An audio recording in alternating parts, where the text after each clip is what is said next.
সবাইকে জানাই সালাম ও শুভেচ্ছা। প্রিয় শিক্ষার্থীরা, তোমরা কেমন আছো? আশা করি ভালো আছো। আমিও ভালো আছি, সুস্থ আছি এবং তোমরাও আশা করি সুস্থ আছো। করোনা ভাইরাস থেকে বেঁচে থাকার জন্য স্বাস্থ্যবিধিগুলো মেনে চলছো নিশ্চয়ই। আমন্ত্রণ জানাই আমার আজকের ক্লাসে। আজকে আমি পড়াবো অষ্টম শ্রেণীর গণিত নবম অধ্যায়। তোমরা আমার পরিচয় দেখতে পাচ্ছ। তো আজকে আমি পড়াবো নবম অধ্যায় থেকে পিথাগোরাসের উপপাদ্যের বিকল্প একটা প্রমাণ আমি দেখাবো। তো তোমরা দেখতে পাচ্ছ পিথাগোরাসের উপপাদ্যের বিকল্প প্রমাণ। তাহলে শুরু করা যাক। আচ্ছা, পিথাগোরাসের উপপাদ্যটা হচ্ছে আসলে সমকোণী ত্রিভুজ নিয়ে। তো সে সমকোণী ত্রিভুজটাকে আমরা একটু দেখি আগে। সমকোণী ত্রিভুজটা কেমন হয় দেখতে? অনেকটা এইরকম হয়। এটা হচ্ছে একটা সমকোণী ত্রিভুজ। আচ্ছা, তো এই ত্রিভুজে মনে করো এটা হচ্ছে অতিভুজ, এটা এ বি সি একটা সমকোণী ত্রিভুজ। এই সমকোণী ত্রিভুজের একটা কোণ সমকোণ হয়। তোমরা জানো যে ত্রিভুজে একটি কোণ সমকোণ তাকে সমকোণী ত্রিভুজ বলে। এটা হচ্ছে অতিভুজ। এখন অতিভুজের দৈর্ঘ্য মনে করো এটা হচ্ছে সি।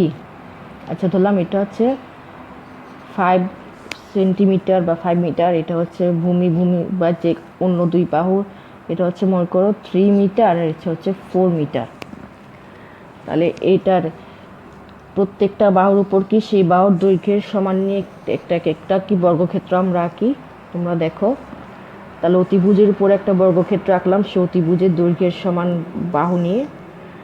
ঠিক অপর বাহু ভূমির উপরে এরকমভাবে আঁকলাম, লম্বের বা উচ্চতার উপরও আঁকলাম। এটা হচ্ছে 5 একক, অতিভুজ হচ্ছে 5 একক। এখন তাহলে এখানে 5টা ভাগ হয়ে যাবে, 2 3 4 5। উচ্চতা হচ্ছে 4 একক, 1 2 3 4, এবং ভূমি হচ্ছে 3 একক, 1 2 3। তাহলে কি এইভাবে করে আমরা এক একটা টাইলস বসাই।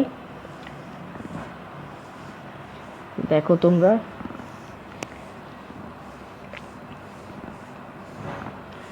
কি দেখতে পাচ্ছ?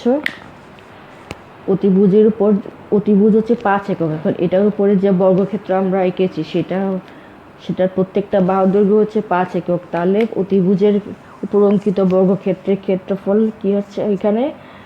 এবি, অতিভুজ হচ্ছে AB square equal to C square equal to কত? মনে করে এটা সি অতিভুজ। তাহলে কি আছে? 5 স্কোয়ার সমান 25।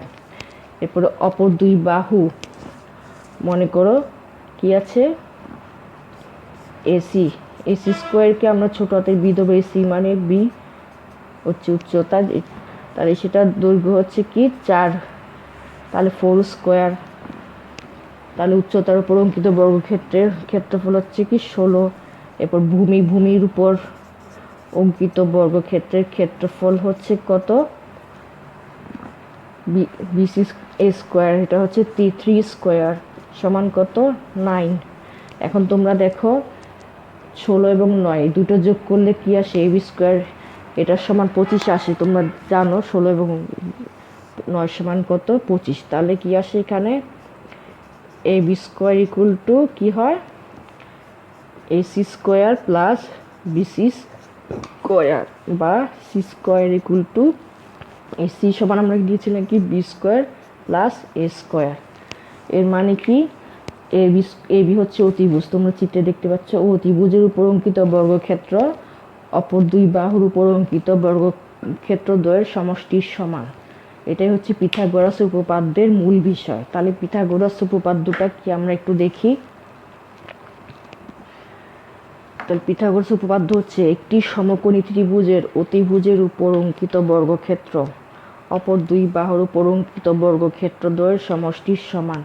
এই যে অতিভুজের উপর যে বর্গক্ষেত্রটা এঁকেছি সেটা অপর দুই বাহুর উপর অঙ্কিত বর্গক্ষেত্রের সমষ্টির সমান। অর্থাৎ দেখো, অতিভুজের উপর যে বর্গক্ষেত্র এটার মধ্যে কয়টা ছোট বর্গক্ষেত্র আছে? 25টা।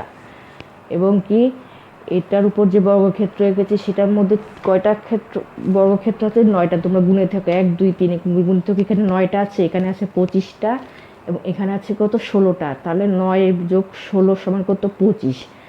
তাহলে আমরা দেখতে পাচ্ছি চিত্রের মাধ্যমে ওইটা প্রমাণ হয়ে গেছে যে অতিভুজের উপর অঙ্কিত বর্গক্ষেত্র অপর দুই বাহুর উপর অঙ্কিত বর্গক্ষেত্রের সমষ্টির সমান। আশা করি বুঝতে পেরেছ। আচ্ছা, তাহলে এবার আমরা পিথাগোরাস উপপাদ্যে একটা বিকল্প প্রমাণ দেখব। তোমরা দেখো,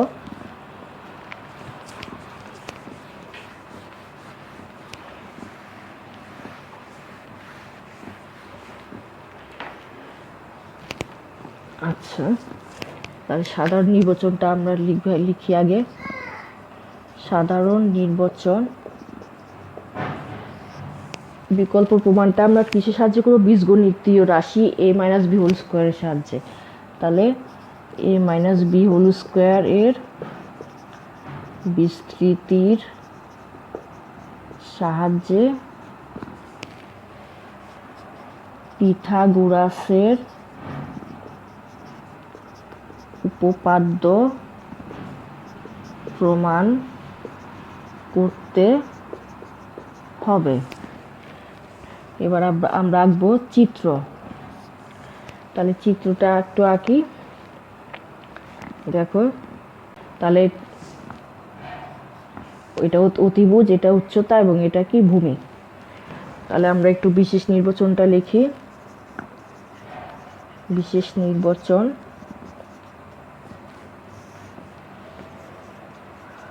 মনে করি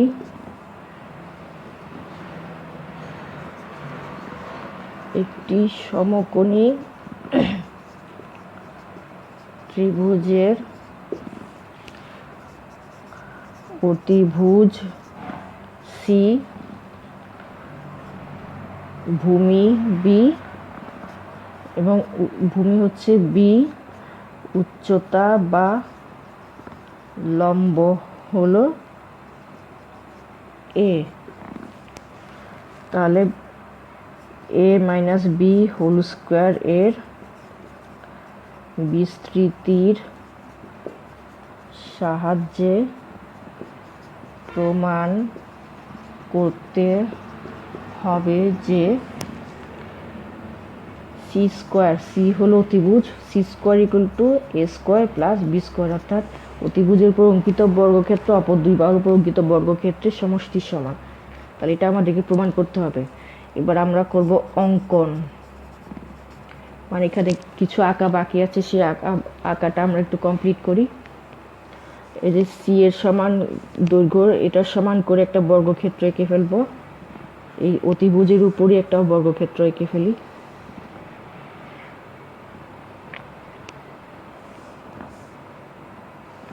তোমরা দেখতে পাচ্ছ, এই যে সবগুলোর বাহু, এই বর্গক্ষেত্রের সবগুলো বাহুর দৈর্ঘ্য হচ্ছে সি, ছোট হাতের সি। আচ্ছা, এটা হচ্ছে ভূমি আর এটা উচ্চতা। এখন এই যে তোমরা দেখতে পাচ্ছ উচ্চতা এ, এটা বি এর চেয়ে বড়, সেটা তোমরা দেখতেই পাচ্ছ। এখন এটা থেকে আমরা যদি ভূমি পরিমাণ কেটে নেই তাহলে কি থাকবে? এ মাইনাস বি, অর্থাৎ এ থেকে যদি বি কেটে নেই অবশিষ্ট থাকে এ মাইনাস বি। তাহলে এই পাশ থেকে বি পরিমাণ কেটে নেই, এটা হচ্ছে মনে করো বি, এইটুক হচ্ছে বি, বি কেটে নিলাম, তাহলে থাকে কি এ মাইনাস বি, এইটুকু হচ্ছে এ মাইনাস বি। তোমরা হয়তো দেখতে পাচ্ছ এ মাইনাস বি, এইটুকু কেটে নেওয়ার পর ঠিক সেরকম করে এদিক থেকেও আমরা এখানে চারদিকে চারটা এরকম ত্রিভুজ হবে, এটার মতো করে আরও তিনটা ত্রিভুজ আমরা আঁকবো। তাহলে এ থেকে বি বাদ গেলে কি থাকে তোমরা দেখো, এটা হচ্ছে বি,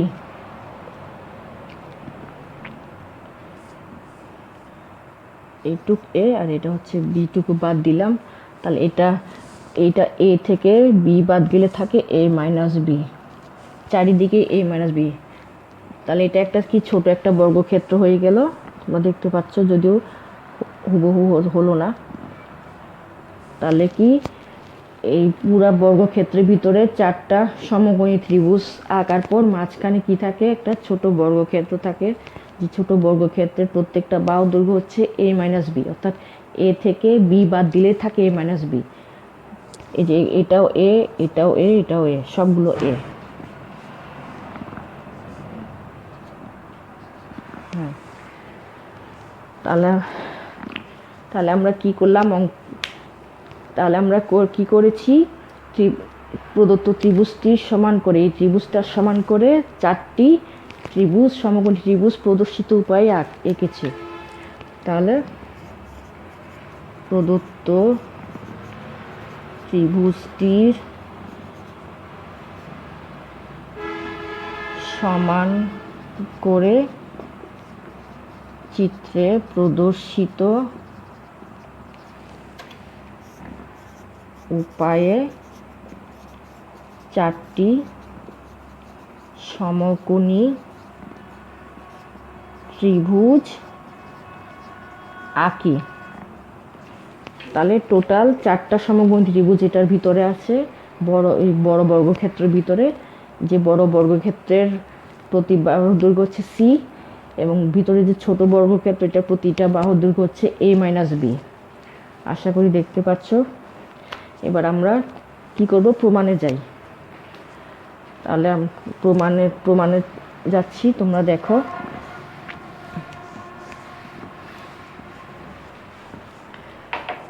প্রমাণ প্রথমে আসবে ধাপ 1। প্রথম ধাপে আমরা কি করব, প্রথম ধাপে বড় যে বর্গক্ষেত্র, এটার ক্ষেত্রফলটা কি। তাহলে বড় বর্গক্ষেত্রের প্রতি বাহুর দৈর্ঘ্য কত, সি একক। সুতরাং বড় বর্গক্ষেত্রের ক্ষেত্রফল কি হবে, ক্ষেত্রফল হবে c² বর্গ একক। ধাপ 2,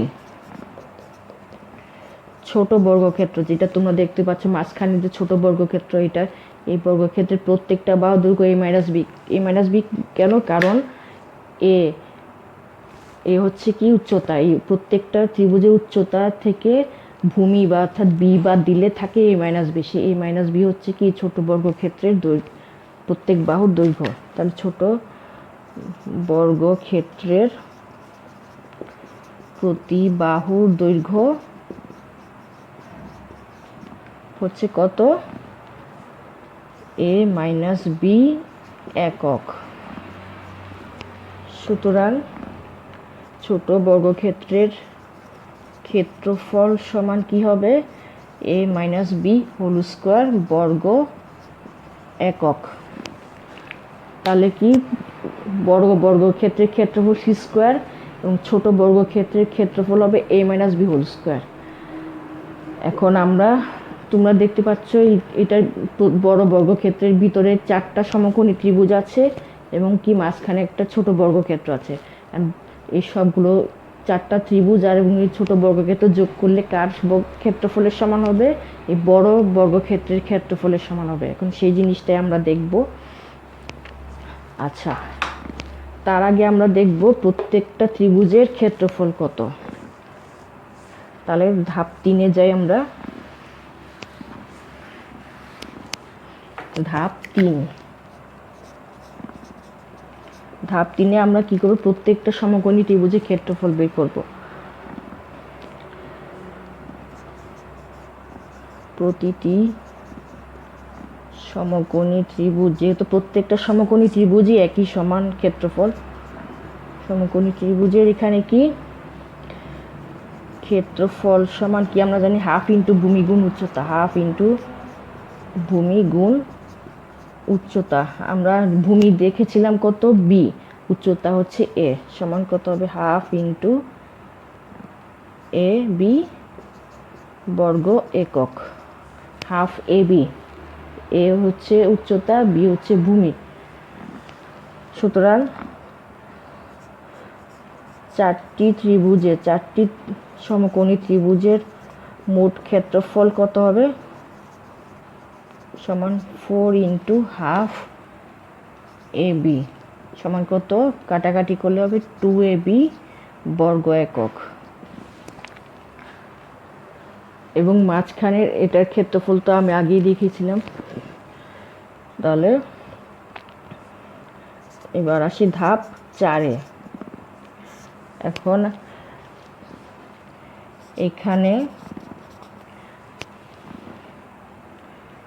এখানে কি হবে, বড় বর্গক্ষেত্রের ক্ষেত্রফল সমান কাদের যোগফলের সমান বড়টার ক্ষেত্রফল কাদের ক্ষেত্রফলের সমান 4টা ত্রিভুজ এবং এই ছোট বর্গক্ষেত্রের সমষ্টির সমান। বড় বর্গক্ষেত্রের ক্ষেত্রফল ইকুয়াল টু 4টি সমকোণী ত্রিভুজ যোগ ছোট বর্গক্ষেত্রের ক্ষেত্রফল। তোমরা দেখতে পাচ্ছ আশা করি। তাহলে আমরা এখানে এখন মানগুলো বসিয়ে দেব, কি কি আমরা পেয়েছিলাম। তাহলে আমরা মানগুলো বসাই। এই যে 4টি ত্রিভুজের ক্ষেত্রফল পেয়েছি 4 × হাফ AB সমান 2AB, কাটাকাটি করলে হয় 2AB। তাহলে এটা আমরা এখন বসিয়ে পূর্ব ধাপ থেকে আমরা মানগুলো বসাচ্ছি। সি স্কোয়ার হচ্ছে বর্গক্ষেত্রফল ইকুয়াল টু কত, 4টি সমকোণী ত্রিভুজের ক্ষেত্রফল কি আসে 2AB। এটা আমরা ধাপ 3-এ দেখিয়েছিলাম। এরপরে কি ধাপ 2 আমরা কি দেখিয়েছিলাম, ছোট বর্গক্ষেত্রের ক্ষেত্রফল ছিল কত A - B হোল স্কোয়ার। তাহলে ধাপ 1, 2 ও 3 হতে আমরা মানগুলো বসিয়েছি। এখানে এই সমীকরণে আমরা বসিয়েছি বড় বর্গক্ষেত্রের ক্ষেত্রফল সি স্কোয়ার এবং 4টি সমকোণী ত্রিভুজের ক্ষেত্রফল হচ্ছে বের করেছিলাম 2AB এবং ছোট বর্গক্ষেত্রের ক্ষেত্রফল আমরা দিয়ে গিয়েছিলাম A - B হোল স্কোয়ার। তাহলে সমান কি আসে 2AB plus A - B whole square সমান কত, A square minus 2AB plus B square. এখন দেখো এখানে A প্লাস 2AB একবার ধনাত্মক একবার কি ঋণাত্মক, তাহলে প্লাসে মাইনাসে কাটা, তাহলে কি থাকে শুধু A square plus B square. সুতরাং C square equal to A square plus B square. এটা কি প্রমাণিত হয়ে গেছে। তাহলে কি আমরা A - B হোল স্কোয়ারের বিস্তৃতির সাহায্যে পিথাগোরাসের উপপাদ্য প্রমাণিত করলাম। তাহলে এটা হচ্ছে প্রমাণিত। আশা করি বুঝতে পেরেছ।